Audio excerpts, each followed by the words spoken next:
Estimados y estimadas participantes del curso de Filosofía General, sean bienvenidos a este nuevo video corto en el que vamos a abordar a tres grandes representantes de la filosofía antigua griega, como lo son Sócrates, Platón y Aristóteles. Los tres tienen grandes coincidencias, pero son más notables sus diferencias. Los tres han ejercido una gran influencia en la filosofía occidental y mundial, podríamos decir, hasta nuestra época.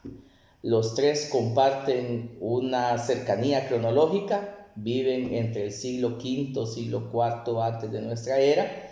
Es la época del siglo de oro de la antigua Atenas, esa ciudad-estado muy floreciente, muy influyente en la cuenca del Mediterráneo, pero también tienen una cercanía académica cultural, ya que Sócrates fue maestro de Platón y Platón fue maestro de Aristóteles. ¿Qué podemos decir de Sócrates? Lo primero que hay que mencionar es que de él no tenemos ninguna obra escrita. Todo lo que sabemos de Sócrates es debido a su ilustre discípulo Platón, así como también a escritores como Aristófanes y Jenofonte, entre otras, fuentes dispersas de la época, pero las principales son estas tres que acabo de citar. ¿Por qué es importante Sócrates? Bueno, en primer lugar, el giro antropocéntrico que realiza en la filosofía. Ustedes saben de que los orígenes de la filosofía están ligados al conocimiento de la naturaleza, los orígenes y causas de esta, cuál es el principio básico elemental, cuáles son sus elementos preponderantes, de dónde vienen, etcétera, etcétera. Pero Sócrates es a quien se le debe el apuntar dentro de la filosofía a los intereses de la persona humana. Todo lo que está relacionado directamente a como puede ser la política, la ética, la moral, la realidad, entre otros aspectos más. Otro punto importante de Sócrates es su método filosófico, que se ha conocido como la mayéutica. La mayéutica consiste en el arte de formular preguntas. Entonces, la gran tarea del filósofo, en primer lugar, no consiste en desarrollar argumentos, sino que en formularse las preguntas pertinentes, porque a partir de esta entonces se va a poder argumentar. No es tan fácil el formularse las preguntas pertinentes, las preguntas adecuadas. En ese sentido, donde vemos al Sócrates, más esplendoroso. Vemos al Sócrates en su actividad pública. ¿En qué sentido? A él le gustaban muchísimo los debates, los diálogos, las discusiones públicas en la plaza, en el ágora ateniense, ¿no? En donde empezaba a discutir muchísimas cosas que se daban por sentado en la época de esta ciudad-estado. Es decir, que ponía en tela de juicio aquello que normalmente era aceptado por verdad. Eso indudablemente le acarreó muchísimos problemas a Sócrates, y es donde se aprecia, la incomodidad de este frente a otros sectores de la sociedad. Los sofistas eran un movimiento filosófico de la época que gozaba de gran prestigio, que eran muy escuchados en la plaza porque eran especialistas en la oratoria.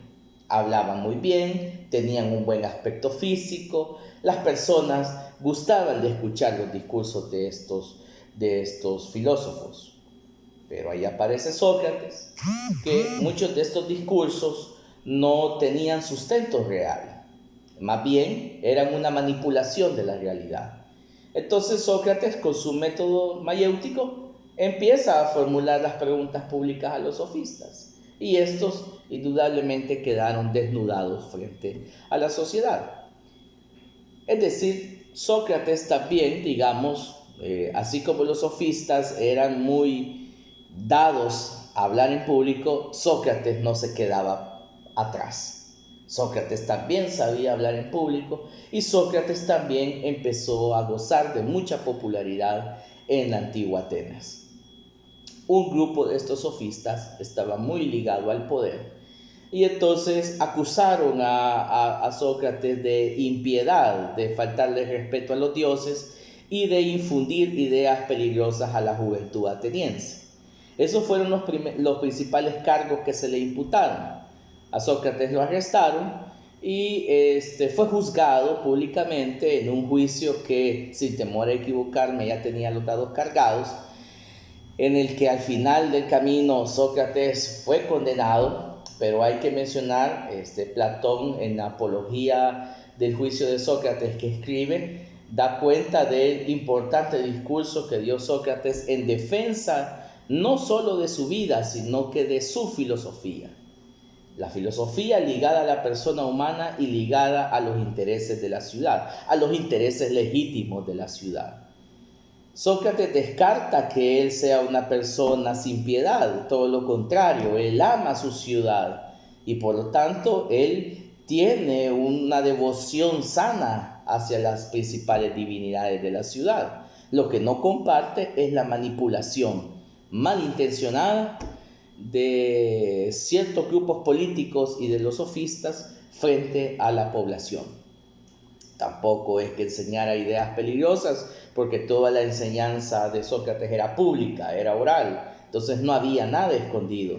Todo lo que decía Sócrates se sabía, porque he dicho, Sócrates no deja nada por escrito, Sócrates no tiene aula donde enseñar a sus estudiantes, sino que Sócrates enseñaba en la plaza pública, en los debates públicos orales y en esa formulación de las preguntas que genera. Y finalmente, otro aspecto importante de este autor es el hecho de que al formularse preguntas, el ser humano se da cuenta que lo que pretende esa presunción de que sabe muchas cosas en realidad es una ilusión. Es decir, entre más preguntas nosotros nos hacemos, nos vamos dando cuenta que no sabemos nada. A él pertenece esta famosa frase, yo solo sé que no sé nada. Y también es una cuestión muy provocadora. ¿En qué sentido? A que muchos sectores de la sociedad ateniense se consideran que son poseedores de la verdad. Sí, que son dueños de la verdad. Pero Sócrates lo desnuda con sus preguntas. Por lo tanto, se da cuenta de que las personas que presumen de saber mucho, en realidad no saben nada, son unos ignorantes. Entonces, de ahí viene aquella expresión socrática de que en realidad el peor enemigo que tiene la sociedad es la ignorancia. El principal vicio que tiene la sociedad es la ignorancia. Y la principal virtud sería lo contrario, que es la sabiduría. Y eso es lo que busca la filosofía, la búsqueda incesante del verdadero saber. Claro, solo se puede partir del saber si sabemos que no sabemos nada. Finalmente, también hay que decir, Sócrates hace un esfuerzo porque la persona se conozca a sí mismo. Él lo decía constantemente, conócete a ti mismo. Es más, es una frase que estaba grabada en una parte de la ciudad, si no me equivoco, en el oráculo de Delfos, conócete a ti mismo. Pero él no lo asume de manera religiosa, sino que lo asume también de manera filosófica. El filósofo que quiere conocer a la verdad tiene que comenzarse a conocer a sí mismo antes de conocer lo que está fuera de él, ya que nadie puede dar lo que no tiene. Bueno, pasemos a Platón, su ilustre discípulo. Platón se dice que conoció a Sócrates alrededor de los 15, 17 años, según algunos historiadores. Otros dicen que no, que fue hasta los 20 años en que públicamente se notó que Platón acompañaba en todas partes a Sócrates. Platón perteneció al grupo cercano de Sócrates, fue de sus amigos más íntimos. Conoció de manera directa los principales intereses de este autor. En realidad, el nombre Platón es un apodo, porque su nombre verdadero era Aristócles, pero se le apodó como Platón porque se decía que era un hombre de anchas espaldas. Indudablemente en la juventud de Platón la gran influencia es Sócrates y aprende de la filosofía a hacerla de ese modo, a hacerla a través de los diálogos, a hacerla a través de los debates, la formulación de preguntas, pero a medida va avanzando Platón en edad, él va, digamos, puliendo esa forma de hacer filosofía y va siendo una filosofía muy original, que es la que podemos ver ya con mayor lucidez en los diálogos de madurez, entre los cuales pertenece el banquete que ya hemos analizado anteriormente. Pues bien, Platón, digamos, escribe sobre muchísimos temas, política, ética, moral, ontología, nociología, etcétera. Pero ¿cuáles son ideas más importantes? Lo que citamos en el video del banquete es algo muy fundamental en Platón, su teoría de las ideas o de las formas. Su planteamiento de que la realidad es dual, es dual, el mundo de las ideas y el mundo sensible. El mundo de las ideas es donde están las cosas eternas, donde están las formas puras, donde están de manera esencial lo que concebimos como verdad, justicia, etcétera, etcétera.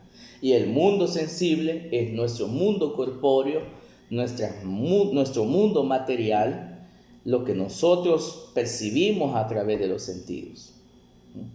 La tarea del filósofo precisamente es enseñarle a las personas esta realidad dual, de modo tal que las personas se planteen el hecho de que su horizonte es regresar al mundo de las ideas. El mundo de las ideas es el principal, es el origen de todo, pero que por una disposición de la dinámica de la realidad, el mundo de las ideas donde están los arquetipos, es decir, esas formas puras son canalizadas a este mundo sensible a través de los demiurgos, ¿verdad? Unos seres intermedios, que son los que, por decirlo así, a ellos les caen las formas puras y estas las transmiten al mundo sensible, donde, digamos, podemos observar las cosas. Y la tarea entonces es que yo descubra precisamente que la realidad es así, por lo tanto yo tengo que buscar la manera de retornar a ese mundo de las ideas. Eso únicamente lo voy a poder hacer a través de la filosofía, quien me va a dar los instrumentos de contemplación, meditación, pensamiento y reflexión. Esto queda claro muchísimo en el mito de las cavernas. Antes de abordar el mito, hay que decir dos cosas muy importantes también sobre Platón. Platón escribe muchísimo a través de diálogos poéticos, ¿sí? Diálogos poéticos, así como el banquete, ¿verdad? Que son obras literarias de gran valía, pero que uno tiene que interpretar cuáles son las ideas filosóficas que Platón quiere transmitir en esos textos. Y lo otro importante es que también Platón, de una manera irónica, la ironía la hereda de Sócrates, ¿sí? De una manera irónica, él utiliza mitos para explicar sus planteamientos filosóficos. ¿Por qué digo irónico? Bueno, porque la filosofía en principio lo que busca es sobrepasar el mito. Entonces Platón usa mitos para explicar sus planteamientos filosóficos. Y no es que él esté diciendo que los mitos sean verdad, sino que los mitos solamente son un recurso literario que él ocupa para transmitir sus ideas filosóficas. Lo que le deja a los lectores de Platón es la ardua tarea de descifrar cuáles son sus ideas filosóficas en esos escritos. Pues bien, el mito de las cavernas, como para aquellos que ya vieron el video que les compartí en la plataforma, consiste en que hay un grupo de personas que están encadenadas en una cueva. Atrás de ellos hay una fogata, pero ellos no alcanzan a ver todo esto, ¿no? Sino que ellos tienen su vista dirigida al fondo de la cueva y la fogata está atrás de ellos. Y obviamente atrás, un poco más atrás, está la entrada de la cueva. Entonces los objetos, los animales, las personas que pasan enfrente a la cueva generan sombras, que son las que se proyectan al fondo de la cueva y es lo que las personas logran observar. Entonces, ¿qué es lo que pasa? Que las personas creen, como siempre han visto las sombras, creen que esa es la verdad. Pero hay uno de ellos que logra desatarse de las cadenas, vuelve hacia atrás, ve la fogata, ve la entrada de la cueva y sale. Según cuenta el mito, entonces esa persona en un primer momento queda ciega de tanta luz. Pero a medida pasa el tiempo, su visión se va acomodando a esa realidad que él ve.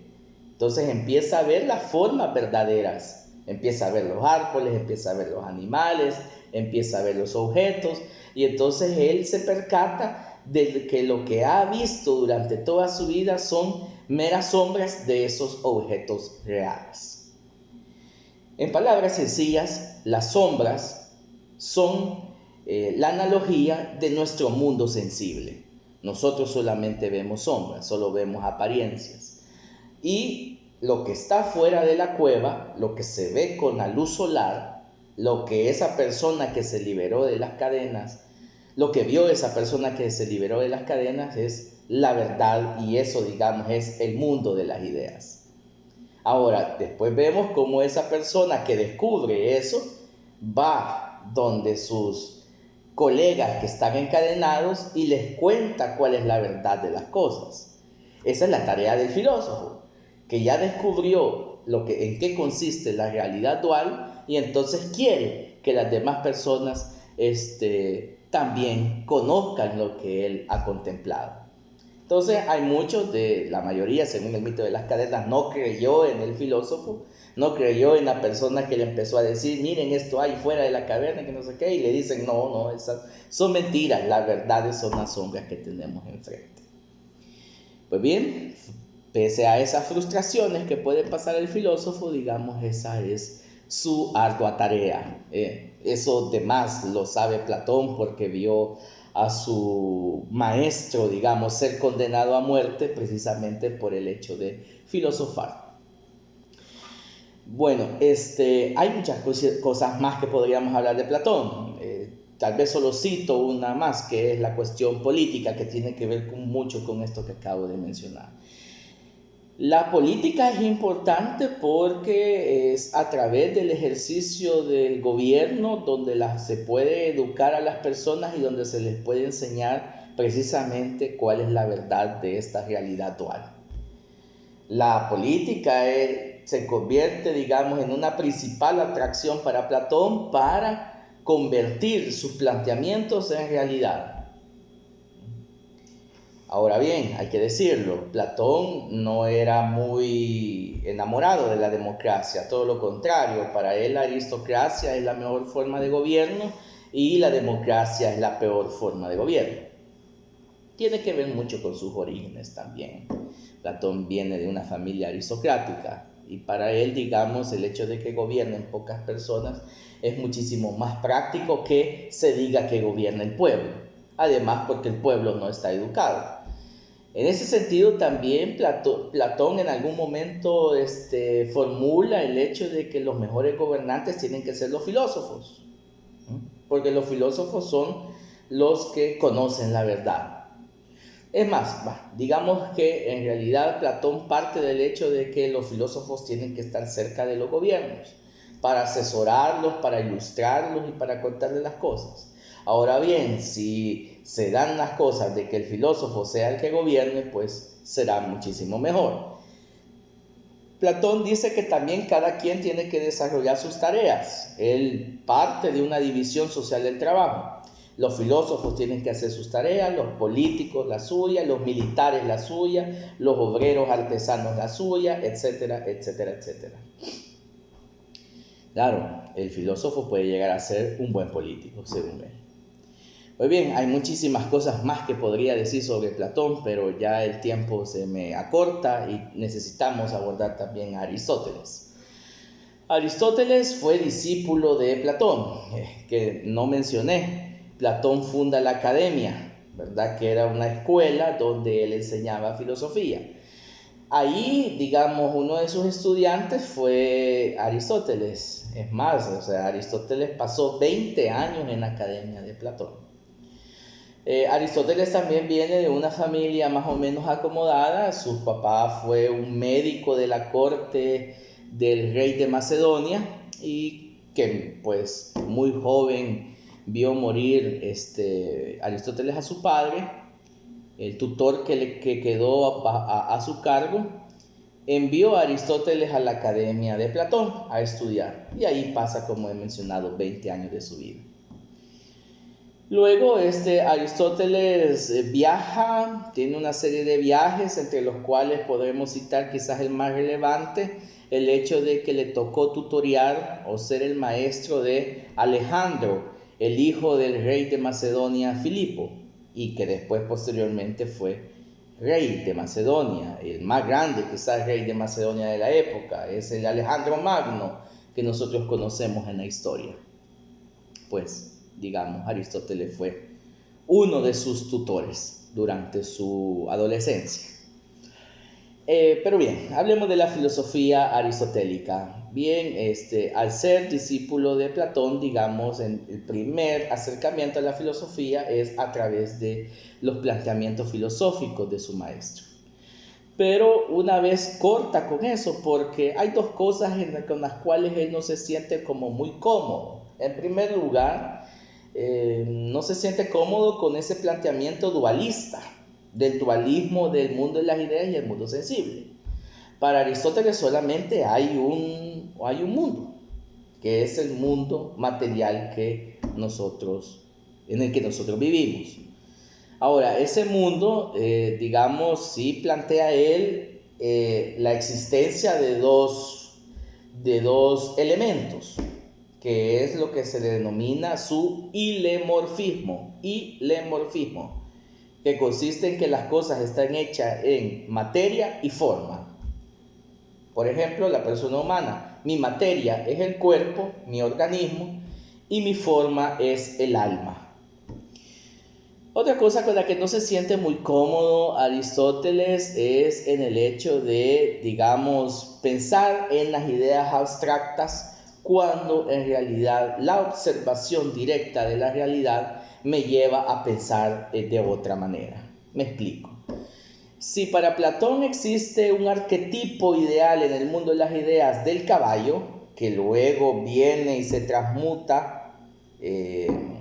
transmigra al mundo sensible con los caballos, y Platón dice, pero es que esos caballos no importa, si lo que nosotros sabemos que es caballo es porque tenemos en nuestras ideas innatas la idea del mundo de las ideas de lo que es un caballo. Pues no, dice Aristóteles, en realidad yo lo que estoy viendo es este caballo, ¿verdad? Y mi experiencia es de este caballo. Ahora, yo puedo decir que ese caballo tiene materia y forma, por supuesto, pero esa materia y forma están dentro de nuestro mundo sensible. No necesitamos especular en la existencia de un mundo de las ideas para saber que las cosas son verdad. Bueno, digamos que esas dos cosas son las que satisfacen muchísimo la ansia de Aristóteles. Y es que hay una cosa que caracteriza a este autor, el hecho de que él fue un gran observador, fue un naturalista. Él diseccionaba los animales, veía las vísceras, él también abría cadáveres, etc. O sea, era una persona que gustaba muchísimo de la observación directa de la realidad. Bien, de hecho, digamos, la influencia de Aristóteles llega a ciencias como la biología, la astronomía, las matemáticas, las ciencias naturales, etcétera, etcétera, la anatomía entre ellas y otras cosas más. O sea, Aristóteles fue un genio en muchas materias. Otra cosa que hay que decir de Aristóteles es que él funda también una escuela, no como la academia, porque la academia era una escuela privada. Las personas que estudiaban en la Academia de Platón tenían que pagar. En cambio, la escuela de Aristóteles era una escuela pública. Cualquiera que tuviese un interés en filosofar podía incursionar, podía matricularse en la escuela. Eso sí, Aristóteles exige muchísima disciplina. Aristóteles también exige conocimientos previos. Él examinaba previamente al sujeto para ver si tenía las condiciones y las aptitudes adecuadas para meterse a estudiar filosofía. Es más, antes de estudiar filosofía, Aristóteles desarrollaba un plan de estudios que tenía que ver con geometría, tenía que ver con ¿cómo se llama? Retórica, oratoria, gramática, etcétera, y otras ciencias más, antes de meterse de lleno a la filosofía. Cosa que, digamos, en cierto modo copia de su maestro Platón, porque más o menos también así estaba diseñado el plan. Si la diferencia es que Aristóteles, digamos, no cobraba por sus servicios educativos. También a esta escuela que él llamó el Liceo, ¿verdad? A diferencia de Platón, que era la academia, él llama el liceo a su escuela. También tenían una característica importante que era parecido al asunto de Sócrates, que gustaban hacer filosofía en público. Ahora bien, Aristóteles lo hacía de manera diferente porque el hacer filosofía en público no solamente consistía en hacer un discurso en la plaza o de formular interrogantes a las personas que están realizando un discurso en la plaza, sino que hacerlo públicamente era a través de caminar, a través del camino, ¿verdad? O sea, agarraba a sus estudiantes y empezaba a caminar a lo largo de la ciudad, rodeaba la ciudad, iba a las montañas, y así caminando se desarrollaba, digámoslo así, la clase de filosofía. Bien, eso se le llaman los peripatéticos, por eso así se les llaman, porque ellos caminaban y a medida que caminaban, ahí iban desarrollando su discurso filosófico. Otro punto importante de la filosofía de Aristóteles es, digamos, su visión de sociabilidad y politicidad del ser humano. El ser humano es por naturaleza social y político. El ser humano no puede encontrar sentido a su vida si no es dentro de la sociedad y dentro de la polis. Eso lo hereda muy bien de Sócrates y de Platón. Pero él desarrolla otros puntos más al respecto. Dentro de la filosofía aristotélica está la concepción de que todas las cosas, todos los entes tienen un fin determinado. Eso se le llama teleología. Entonces, cada cosa tiene un fin. ¿Cuál es el fin de la persona humana? Es la felicidad. Eso lo vamos a hablar muchísimo en la materia de ética, porque el planteamiento de la felicidad de Aristóteles precisamente está en su ética, en su moral. Pero bien, si las personas buscan ser felices, el Estado, la sociedad que se organiza políticamente, que es el Estado, tiene como obligación hacer felices a las personas. El gran tema es decir qué es la felicidad, pero eso hay que indagar en la ética nicómaco de Aristóteles, por cuestiones de tiempo. Otro tema importante de Aristóteles es el tema de la teoría de la realidad que él desarrolla. Todo ese punto del acto, de la potencia, los cambios, el movimiento, la sustancia, los accidentes, digamos, lo desarrolla de una manera genial. Aunque esos escritos son áridos, pero son de gran valía para la filosofía en general. Todos somos acto y todos somos potencia, pero nuestro acto no llega a ser plenamente perfecto porque estamos en constante movimiento. Me explico detalladamente, o brevemente, perdón. Todos somos potencia, sí, porque la potencia es aquella capacidad que tienen los sujetos o las cosas de llegar a ser de una forma determinada, que no la tiene en ese momento.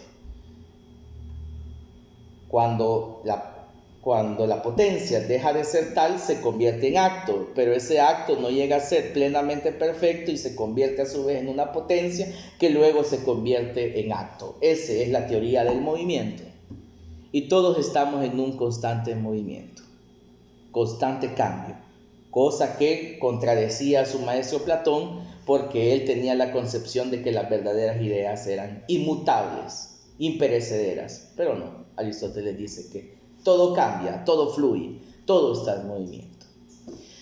Bueno, hay cosas también muy importantes que se me quedan sobre Aristóteles, su teoría de la causalidad, su también visión de la filosofía natural, las pruebas de la existencia del motor inmóvil, etcétera, etcétera, etcétera. Fue un gran autor, escribió alrededor de 200 obras, o sea, es impresionante, es prolífica la obra de Aristóteles y bastante densa.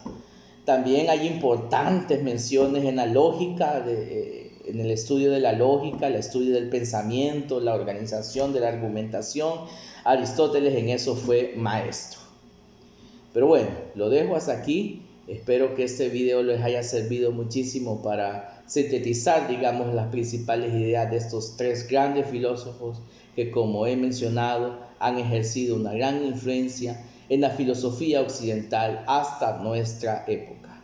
Así que quedo pendiente de sus comentarios en el canal en mi canal. Abajo de este video pueden suscribirse y pueden dejar sus comentarios. Agradeceré muchísimo sus likes para que este video sea reproducido de una manera que llegue a mayor cobertura.